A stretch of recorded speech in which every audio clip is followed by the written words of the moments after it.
जो 52% पिछड़ा समाज है, इन पिछड़े समाज के लोगों को 32 साल तक मात्र 1.5 से 2% भागीदारी मिलती थी। अगर इनको चुनाव नहीं लड़ने दिया गया, इसकी जिम्मेदार कौन पार्टी थी? यही कांग्रेस, यही तो थी। लेकिन धन्य मानवर कांसी राम साहब मान्या बहन जी, इन्होंने बहुजन समाज पार्टी बनाई और कहा कि जिसकी जितनी संख्या भारी उसकी उतनी भागीदारी, हिस्सेदारी। तब जाकर के मौर्य के बेटे कई चुनाव लड़ने को पाए, राजभर के बेटे, पाल के बेटे, प्रजापति के बेटे, नाई बढ़े, लोहार विश्वकर्मा कुम्हार के बेटे, लोनिया चौहान के बेटे।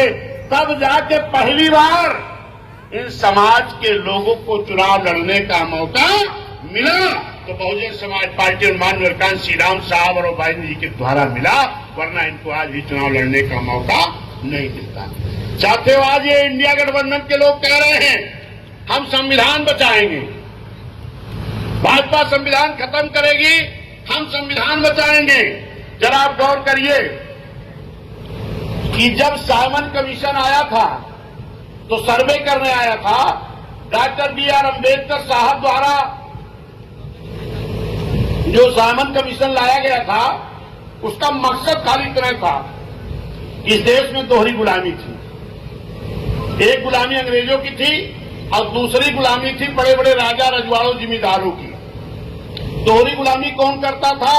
जो आर्थिक, सामाजिक, शैक्षिक और राजनीतिक रूप से पिछड़े थे।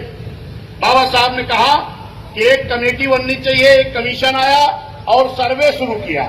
गांव-गांव में सर्वे करना जाता था कि जितने लोग भी आर्थिक, राजनीतिक, सामाजिक, शैक्षिक रूप से पिछड़े हैं, इनका सर्वे करके इनको आरक्षण दे दिया जाए।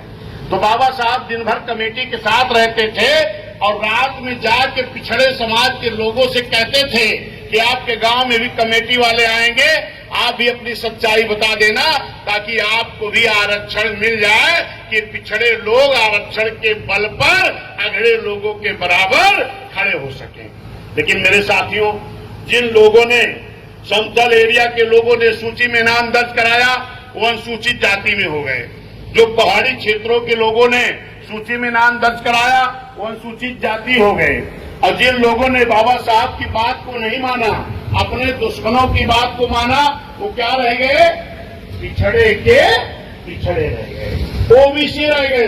लेकिन धन्य डॉक्टर बी.आर. अम्बेडकर साहब, उन्होंने कहा चलो अगर पिछड़े आज मेरी बात को नहीं माने हैं तो मैं संविधान में आर्टिकल 340 के तहत व्यवस्था दे रहा हूं, जब कभी इस देश में हुकूमतें चलेगी तो फिर से सर्वे करके इनको आरक्षण दे दिया जाएगा।